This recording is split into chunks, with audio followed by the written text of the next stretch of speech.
Your inner voice is constantly nagging and criticizing. You see, just when you're about to launch that new product or give that important presentation or interview or that job you really want, your inner critic comes knocking at your door to say, hey, what are you venturing into? You see, I'm talking about that voice inside your head that nags at you and tells you you can't do it and reminds you of all the times you have failed. This voice is not unique. It conveys the same message to every person who dares to leave the comfort zone and venture into progress or something new, anything exciting that your heart wants, that you're going for. It's the voice of fear and doubt, and it is governed by this simple truth. It only gets louder when you are leaving your comfort zone to make progress. Now, if you're staying in your comfort zone, it doesn't bother you or it leaves you alone.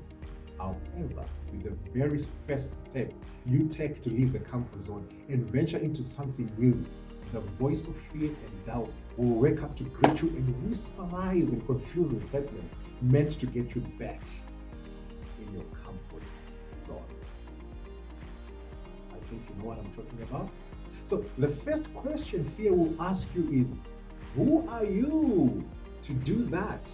You see, fear doesn't care whatever dream you're going for. You could be starting a business or quitting a job. You could be writing a book or starting something new. It doesn't matter to fear. Regardless of whatever you want to do or who you are, fear will always see you as wholly unqualified for anything you ever dream or attempt. Even the slightest step toward going for your dream will cause fear to fire into your heart like a warning glare. It says, hey, what are you doing? Where are you going?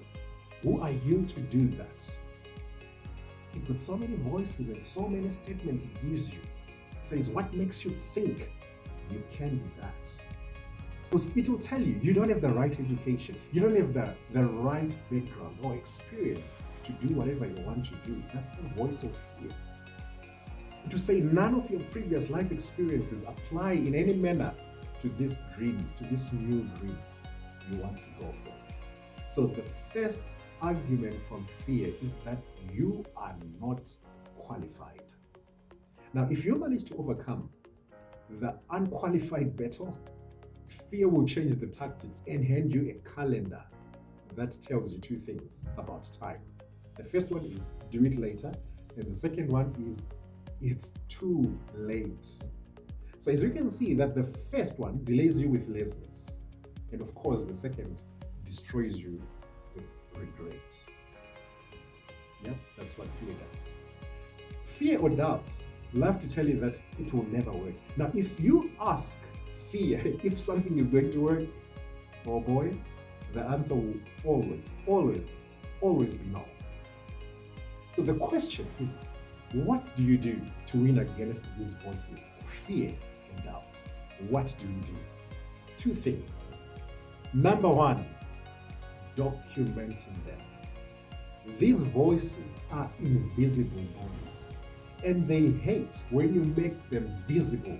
So the best way to do that is to dress them up with words, to write them down in a simple notebook. They can't stand to be documented because the minute they are documented, you can see how unintelligent they are.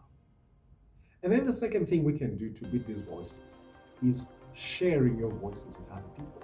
Now, do you know what fear and doubt fear? They fear community. One of fear and doubt's chief aims is to make you feel alone, like you're the only one who feels a certain way. Fear wants to isolate you and put you on an island. As long as you keep fear to yourself, no one can tell you the truth about it, and no one can encourage you. I've seen so many people that attended my trainings beat these voices.